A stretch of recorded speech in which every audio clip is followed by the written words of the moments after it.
17 children vanish from their beds at exactly 2:17 a.m. Doors locked, alarms set. By morning, every child was gone except for one. You would think a serial killer, maybe a cult, but you would be wrong. The person behind this nightmare, who turned a Pennsylvania town into a prison where neighbors kill neighbors, is a 70-year-old woman in oversized sunglasses and a red wig named Aunt Glattis. She bakes, she smiles, and she will make you murder everyone you love before you know you're not in control. Weapons isn't another horror film where teenagers fumble in the dark. This is where doing everything right, being a good parent, a responsible teacher, even a trained cop, means nothing. Because the threat is someone you would help across the street, someone you would invite into your home out of kindness. By the time that you, yes you, would understand what's happening, you've already lost. Today we're going to talk about why you would have zero chance surviving weapons. Because Aunt Glattis doesn't need traditional weapons. She just needs a strand of your hair, and you become the weapon. And to make things even worse, every choice you think would save you is actually the ones that get you killed.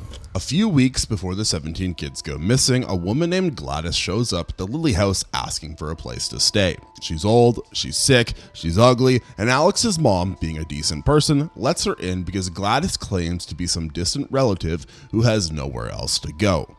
This decision will destroy many people's lives. But here's the thing. You would have made the exact same call, because turning away a dying elderly woman who says she's family makes you the villain in every other scenario except this one. The problem is that Glattis isn't actually sick in the way normal people are sick. She's sick because she's running out of other people's life to steal, and she just found her next big juicy battery pack. You. Within days, Alex comes home from school to find his parents sitting at the dinner table, not moving, just staring straight ahead and repeating the same question over and over in flat voices. When he asks what's wrong, Glattis drops the friendly act and tells him the truth. She's put a spell on his mom and dad, and if he tells anyone or tries to get help, she'll make them hurt themselves. To prove she's not bluffing, Glattis makes Alex's parents pick up their forks and stab themselves in the face repeatedly until Alex is screaming for her to stop. You are 8 years old in this situation, which means you have exactly zero options. Because you are 8, you are an idiot. Because what are you gonna do? Call the police and explain that grandma is an evil witch? They would assume that you're making up stories to cover for abusive parents. And by the time anyone figured out the truth, Glattis would have already made your mom and dad do something that doesn't stop when she tells them to. For the next few weeks, Alex is forced to take care of his parents, who can't move or feed themselves anymore, which means he's spooning soup into their mouths every day while Glattis sits in the other room getting weaker. She's draining his parents to stay alive, but 2 adults aren't enough. So she tells Alex she needs him to collect something from every kid in his class. Not their homework, not their lunch money. She needs their name tags, the little labels stuck to their cubbies that they touch every single day. Alex does it because the alternative is watching his parents kill each other, and this is the part where you would like to think that you would find some clever way out, but you wouldn't, because the threat isn't theoretical. It's his parents sitting in the other room with no will of their own, waiting for Glattis to tell them to do something worse. The night Alex brings home those name tags, Glattis performs a ritual at exactly 2:17 in the morning. And every single child in Alex's class wakes up, walks out of their house in the middle of the night, and runs straight to the Lily residence. Their parents don't hear them leave. The locked doors don't stop them. The alarm systems don't matter, because Glattis isn't picking locks or breaking windows. She's pulling them out with magic that doesn't care about your Ring doorbell. By dawn, 17 kids are standing in Glattis's basement in a trance, and Alex is being told he now has to help feed them, because Glattis plans to keep them alive just long enough to drain all of them at once. You're probably thinking that you would never let your kid leave the house without waking up. The parents in this film thought the exact same thing, and they all woke up to empty beds and no answers. When the town realizes what's happened, the panic is immediate and completely misdirected, because nobody's looking for an elderly woman who just moved in with one of the families. They're looking for a serial killer, a predator, maybe a cult. Justine, the teacher whose entire class just vanished except for one kid, becomes the town's primary suspect within hours. Not because there's evidence, but because grief-stricken parents need someone to blame, and she is right there. At a town meeting that turns into a screaming match, parents accuse her of helping Alex escape whatever happened to the others, which is the most backwards logic possible, but also exactly how mob mentality works when nobody has answers. One of those parents is Archer Graff, whose son Matthew is missing, and Archer is so convinced Justine knows something that he spray paints the word witch on her car after the meeting. The irony is almost funny, except Justine's life is now actively falling apart while the actual witch is sitting in Alex's house completely unnoticed. Justine, who's now on administrative leave and being treated like a criminal, starts investigating on her own because she's got nothing left to lose. She follows Alex home one day and sees that every window in his house is covered in newspaper, and when she looks inside, she catches a glimpse of his parents sitting motionless in the dark. This should have been the moment where she calls the cops, reports a wellness concern, and lets the authorities handle it, but we already know how that ends. Glattis has a cover story ready, and when officers show up later to check the house, she tells them Alex's dad had a stroke and that she's a live-in nurse. The cops believe her because why wouldn't they? She's a harmless old lady taking care of a family. You'd believe her too, which is also why you would be dead by now. Instead of going to the police, Justine decides to stake out the house overnight in her car, which is the kind of decision that sounds smart until you remember that you've been awake for 36 hours dealing with accusations of child abducting and you're running on gas station coffee and stress. She falls asleep in her car around 2 a.m. and while she's out, Alex's mom walks up to the vehicle, opens the door, cuts off a piece of Justine's hair with scissors, and leaves without waking her up. Justine doesn't even know what happened. And that's the exact moment her survival odds drop to 0. Because Glattis now has a piece of her. You're thinking you would stay awake, you would be more careful, you would set an alarm on your phone. But you also thought you'd hear your kid leave the house at 2:17 in the morning. And we already know how that worked out. If you're enjoying watching me explain how thoroughly dead you are in this situation, you should go ahead and hit the like button and subscribe if you haven't already. And drop a comment about which horror movie you want me to cover next. Also, I post stuff like this on TikTok and Instagram as well that doesn't make it to the YouTube, so you should follow me there. My account's name are on the screen right now. So Justine's now marked for death. The kids are still missing and the town is busy accusing the wrong person while the actual witch is feeding soup to catatonic parents in a house nobody's checking. That's already bad. But what happens next is what separates maybe you would survive this from absolutely not. Because Glattis is about to demonstrate that she can turn your best friend into a murderer in the time it takes you to drive to a gas station. Justine eventually goes to Principal Marcus Miller and asks him to check on the Lilly family because something about that house is wrong and she needs someone with authority to confirm that she's not losing her mind. Marcus agrees because he's a good guy who actually cares about his students. And this decision gets him and his husband killed within 24 hours. The problem isn't that Marcus made a bad call. The problem is that Glattis already knows he's coming, and she's not the type to wait around for a wellness check to ruin her plans. That night, before Marcus can visit the Lillys, Glattis shows up at his house unannounced, and Marcus, being polite, lets her inside because again, she's an old lady who probably needs to sit down or use the bathroom or whatever old ladies need to do when they knock on your door. What Marcus doesn't know is that Glattis brought scissors. While Marcus is offering her tea or trying to figure out why this random elderly woman is in his living room or eating a bunch of hot dogs, which was weird because they had a lot of hot dogs in that movie, Glattis walks over to Marcus's husband Terry and cuts a piece of his hair. That's it. That's all she needs. And within seconds, Marcus is watching his own hands beat Terry to death while his brain is screaming at his body to stop and his body is not listening. You're thinking you would fight the spell, you would resist somehow, but you wouldn't because there's no fighting involved. Your consciousness just becomes a passenger while someone else drives. Terry dies confused. Marcus is trapped inside his own head watching it happen, and Glattis leaves without saying much because her work is done. She now has a weapon, and that weapon is a school principal who nobody would suspect of being dangerous until he's already stabbing someone. The next day, Justine is at a gas station filling up her car when Archer Graff pulls in and starts yelling at her because he still thinks that she's involved and he's desperate enough to confront her in public. They're mid-argument when Marcus appears out of nowhere and tries to kill Justine with a shard of broken glass he apparently brought with him for exactly this purpose. Archer, who's big enough and angry enough to actually do something, tackles Marcus and stops the attack, which gives Justine enough time to get in her car and drive off. Marcus, still under Glattis' control and unable to stop himself, chases Justine's car on foot into traffic and gets hit by another vehicle going 50 miles per hour. He is dead before the ambulance arrives, which finally breaks Glattis' spell. But at that point, the spell's job is done. Here's why this is where most people would die. You can't train for someone you know trying to murder you without warning. Archer survives this because he happened to be there and happened to be strong enough to physically restrain a grown man. But if Justine had been alone, she would have been dead. And if Archer had been slightly smaller or slower or weaker or sick or injured that day, they would have been both dead. You don't get that lucky twice. And even if you did, you still wouldn't know why Marcus did it, which means you'd have no idea who's coming for you next.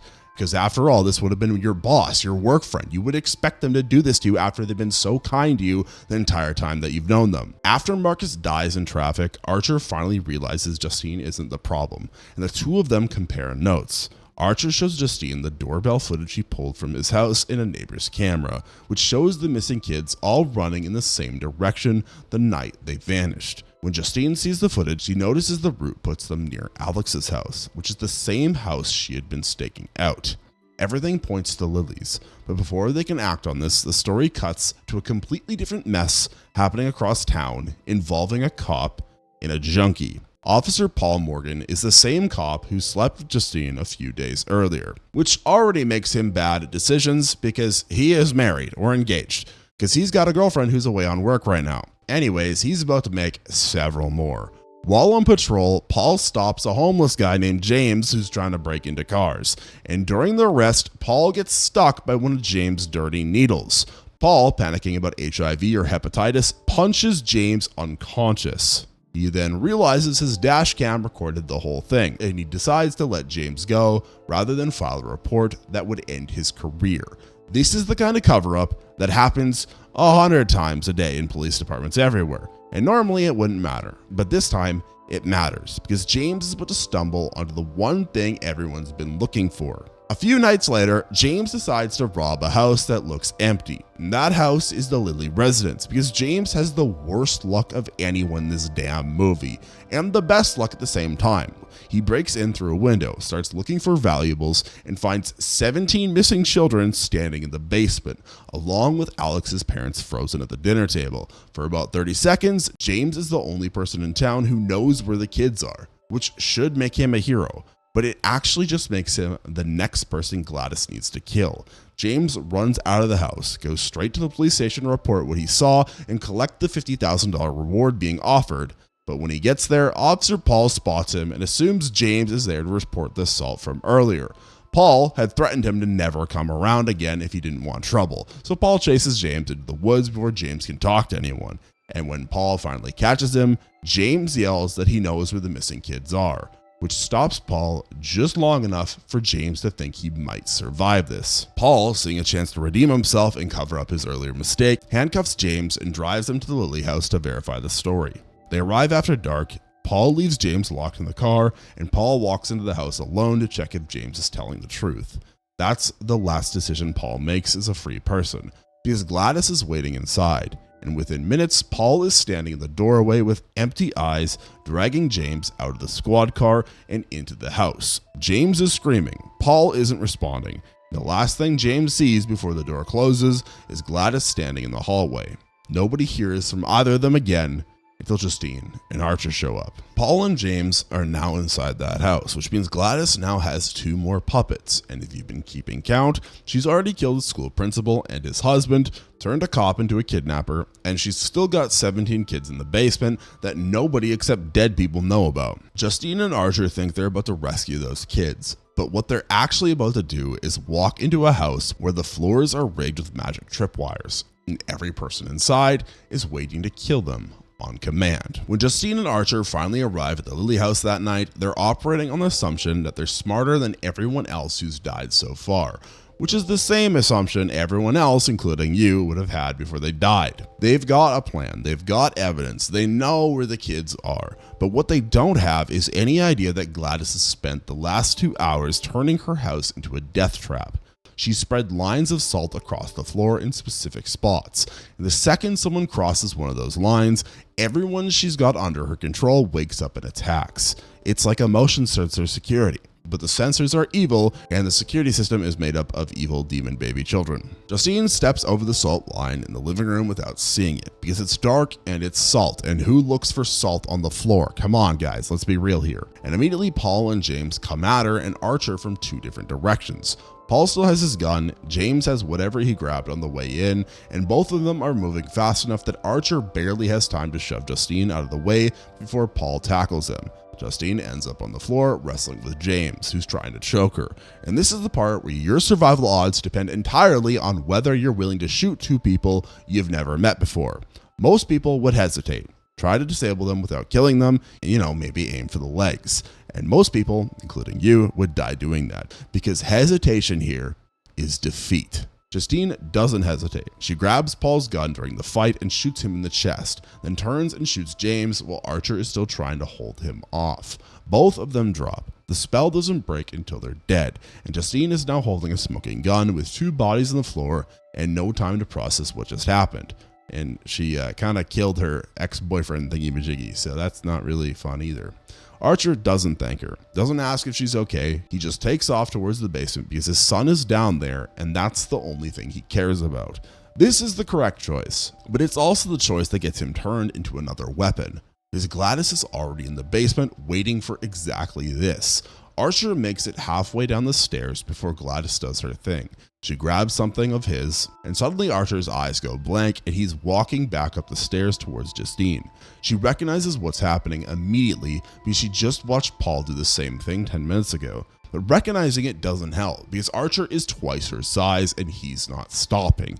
You would think your best move here is to run, but Justine's already shot two people tonight and running just delays the problem. So she's got the gun up and she's trying to decide if she can actually shoot Archer when Alex saves her life from a different room entirely. Alex has been watching Glattis do magic for weeks now, which means he's the only person in this house who knows how it works. And more importantly, he knows that Glattis keeps her spell components in her bedroom. While Glattis is busy controlling Archer, Alex crosses the second salt line on purpose, which activates his parents. He then runs into Glattis' room with his mom and dad chasing him on autopilot. He grabs Glattis' ritual supplies, finds a piece of her hair, and does the same spell that she's been doing, except this time he's aiming it at her.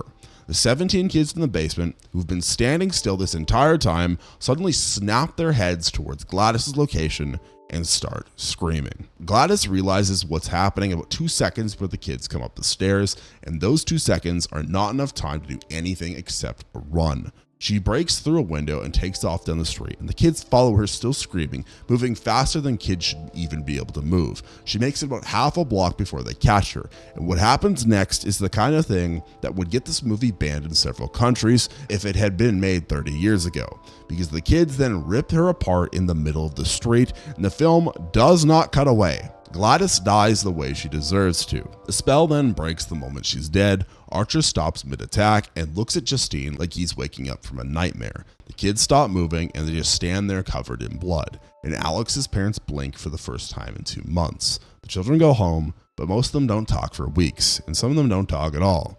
Alex's parents spend the rest of their lives in a psychiatric hospital because their minds couldn't handle what Glattis did to them. Alex then gets sent to live with a different relative in a different state, and everyone involved agrees to never speak about this again. So this all sounds like a win, right? Well, until you look at what actually happened to the people that survived. This isn't a movie where the hero walks away with a few scratches and some mild PTSD. This is the kind of survival that comes with a bill that you'll be paying for the rest of your life, assuming your life continues in any meaningful sense, if you even were able to survive, that is.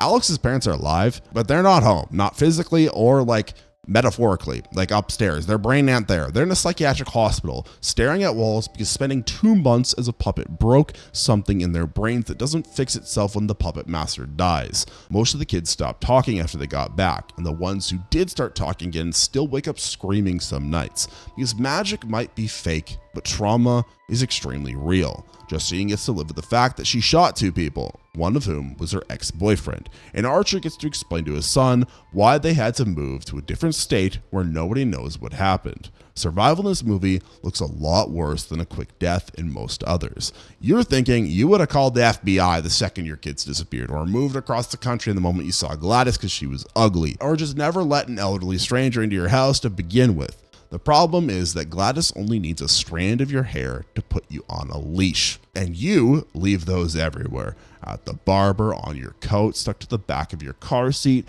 She doesn't need your permission or even to be close to you. She just needs something you touched. Moving away doesn't help when the threat can make you drive back. Calling the FBI doesn't help when it takes them 3 days to respond and Glattis needs 3 minutes. Not letting her in doesn't matter when she can get an invitation from literally anyone, and the person she turns into a weapon could be your neighbor, your mailman, or the cop who shows up to take your statement. The scariest thing about the weapons isn't the magic. It's the villain is someone you would help carry groceries for, and by the time you figure out what's happening, you're already dead or the next weapon, which is exactly why you would not survive weapons. If you enjoyed watching this video, make sure to give it a like and comment below what other horror movies you would like to see me talk about in the future.